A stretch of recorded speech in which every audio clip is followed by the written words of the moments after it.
que junho de 2013 ainda nos atormenta, ainda nos angustia. Isso decorre de três fatores fundamentais. Valério, talvez não haja nenhum tema tão debatido e que comporte tantas versões no país quanto nos últimos tempos, quanto esse em relação às jornadas de junho de 2013. Há uma gama, uma enorme multiplicidade de interpretações para essas manifestações que começaram com um protesto dos estudantes de São Paulo contra o aumento da tarifa de R$ 3,00 para R$ 3,20. Ah, meu Deus do céu. R$ 3,00 para R$ 3,20. Que saudades desta tarifa em São Paulo. Então, foi um movimento que começou ali, depois foi objeto de uma repressão brutal das forças policiais, a gama de reivindicações foi se ampliando e, ao fim e ao cabo, a direita assumiu a linha de frente, assumiu o comando, pelo menos o comando objetivo das manifestações de rua. Eu quero muito ouvir sua interpretação sobre as jornadas de junho de 2013. Bom, Mauro, é um dos fenômenos mais importantes da história contemporânea do Brasil. Nós agora temos a perspectiva dos 10 anos, que já é um intervalo que permite uma visão panorâmica com mais compreensão. Eu diria o seguinte, que junho de 2013 ainda nos atormenta, ainda nos angustia. Isso decorre de três fatores fundamentais.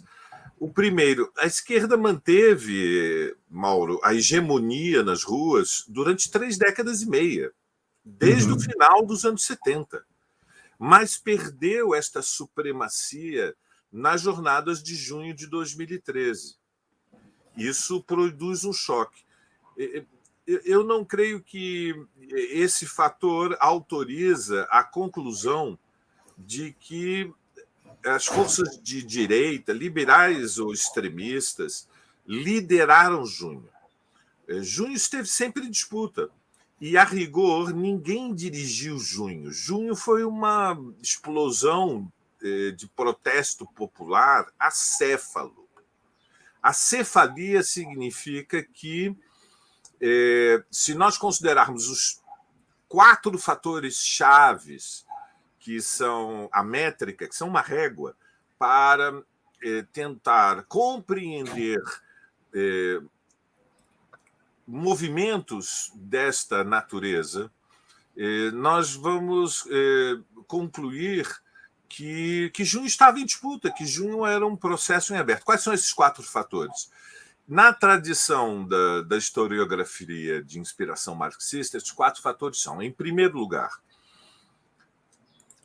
qual foi o programa, quais são as reivindicações, quais são as forças de impulso da mobilização. Em segundo lugar, quem é o sujeito social, ou seja, que classes, frações de classe, grupos sociais se mobilizaram nas ruas. Em terceiro lugar, que organizações, que articulações, que movimentos, que grupos lideraram. E, finalmente, o último, quais foram os resultados, qual foi o desfecho, qual foi o desenlace. Veja, se nós considerarmos estes 4 fatores, a métrica, a régua pode ser mais ampla, evidentemente. Você pode ter não 4, mas 6, 7, 8 variáveis, pode incluir outras. Mas estas 4, para simplificar o modelo teórico, né, toda avaliação histórica é construída a partir de um modelo para poder se investigar, para se poder estudar e depois tentar fazer uma síntese. Sem modelo teórico, nem se inicia uma investigação histórica. Se nós considerarmos as reivindicações, veja, a mobilização de junho foi, em grande medida, desconcertante. É verdade que, nos momentos mais explosivos, como no 17 de junho, que é o dia da grande concentração no Largo da Batata, no dia 20 de junho, que é aquele momento raro na nossa história na qual a escala nacional, 7 dias depois da brutal repressão da polícia militar paulista, junho alcança de verdade uma dimensão nacional, uma capilaridade nacional. Nós estamos falando de manifestações no 20 de junho, já numa escala de mais de 100 cidades no Brasil. A bandeira, a reivindicação sem bandeiras, foi a forma que assumiu a desconfiança ou o temor de uma massa que não queria ser identificada com qualquer partido político. E também é verdade que nessas manifestações, nesses dias, especialmente no 20 de junho, grupos fascistas lançaram-se de forma extremada a um choque contra a esquerda.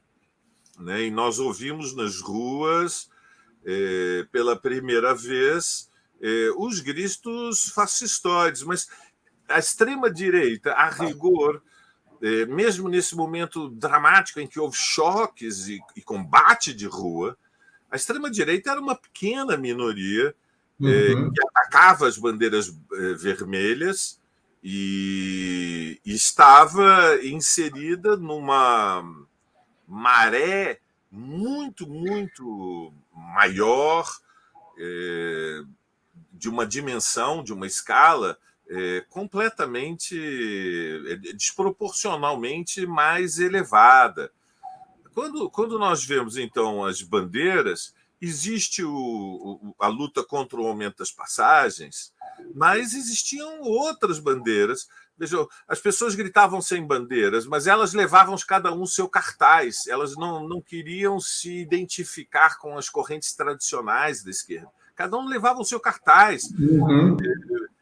Pela primeira vez, cartazes improvisados, pequenos, cada um com o seu. Se o povo acordar, eles não dormem. Não adianta atirar, as ideias são à prova de bala. Não é por centavos, é por direitos. Põe a tarifa na conta da FIFA. Verás que o filho teu não foge à luta. Se teu filho adoecer, leva-o ao estádio. Ou fardado, você também é explorado. Então, no laboratório da história, quando nós pensamos as reivindicações, que eram a maioria dos cartazes, nós vamos ver que elas têm um sentido democrático radical. Depois, quando nós pensamos o sujeito social, quem estava na rua? Bom, na rua estava uma nova geração, nós temos pesquisas sobre isso, particularmente em São Paulo e no Rio de Janeiro. Nós estamos falando de uma nova geração.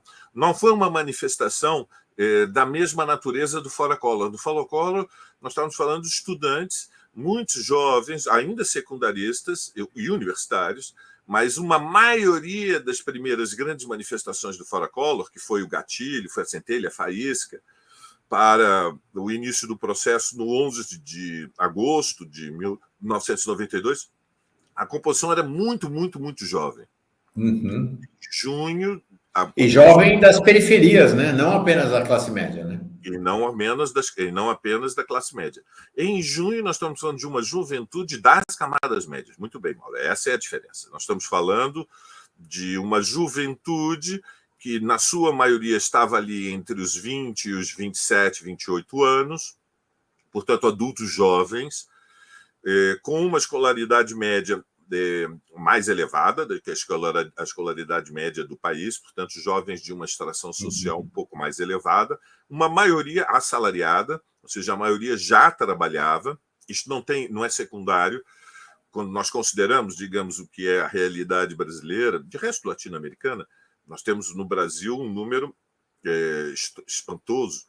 Né? Nós temos entre 18 e 26 anos, quase 4 entre... São 3,7, 4, 3,7 significa 37%. 4 em cada 10 nem trabalham nem estudam. Em junho estavam a massa de jovens adultos assalariados que trabalham, que são filhos de famílias das camadas médias, ou seja, vieram de famílias que garantiram aos seus uma escolaridade, um acesso aos estudos mais elevado que os próprios pais tinham.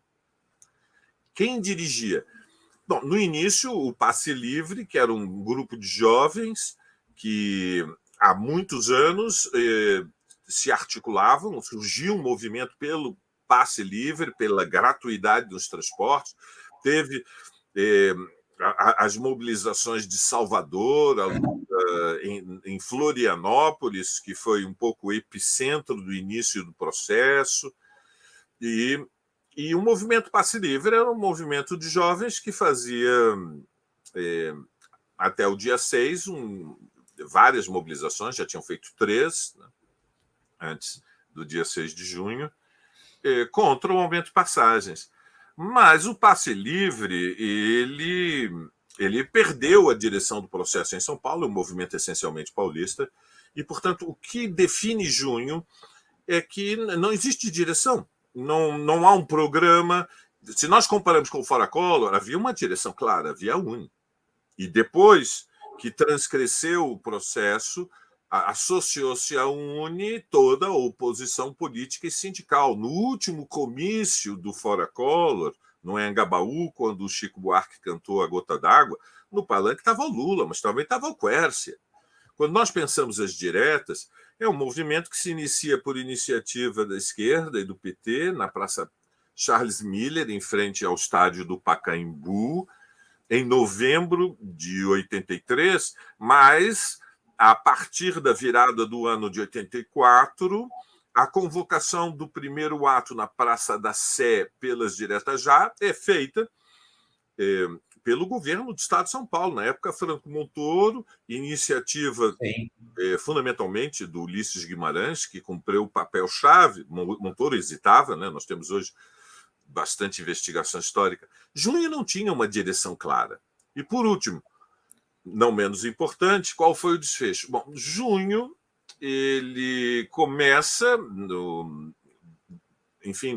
com as mobilizações do Passe Livre, dá um salto no dia 13, começa no dia 6, dá um salto no dia 13 e explode no dia 20. Quer dizer, no dia 20 nós podemos falar numa escala agora de milhões a nível nacional.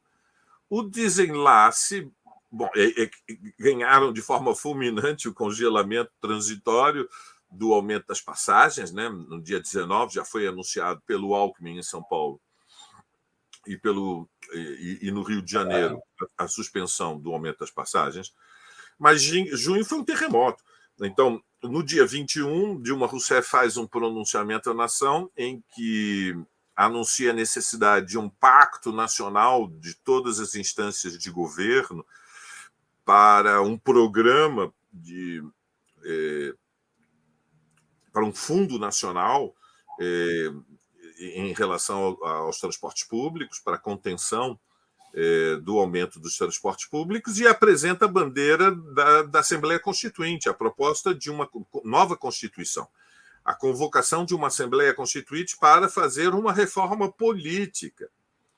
Essa bandeira foi suspensa poucos dias depois, porque dentro do governo de coalizão, o MDB vetou esta iniciativa política, que tinha um elemento progressivo evidente, né? A democratização do país, que era, no fundo, o espírito do que estava nas ruas, né?